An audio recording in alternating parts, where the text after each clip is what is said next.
Yeah, and let's just get back down to the basics of the plant's transpiration. And Brandy already used the term the vapor pressure deficit, and what we really are trying to do is the water that is contained within the leaf structure of the plant.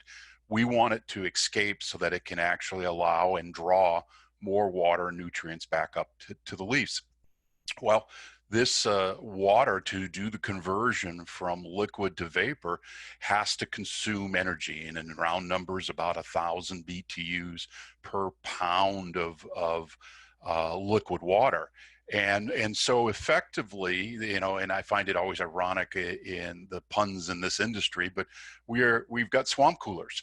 And down in the southwest part of the U.S., they use swamp coolers all the time because it's dry outside, and we just run air over water. It evaporates, it chills, and we produce it. The misters out at a restaurant is a great example. Well, we have our own misters that are sitting inside the grow room, and the water as it's releasing and converting from liquid to vapor is consuming this light energy.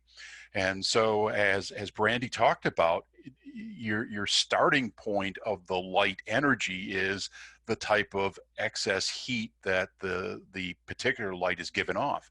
So a high HID type of light with 60 watts per square foot has a lot more energy, but the plants are still using the same amount. It didn't change. And so this is why it's important to understand the process by which this energy is releasing.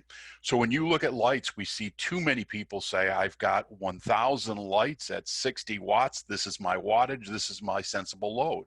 And they forget that the plants actually consume and decrease the actual load calculation. And we're looking at the net result, not the total lighting, when we're looking to size the HVAC equipment.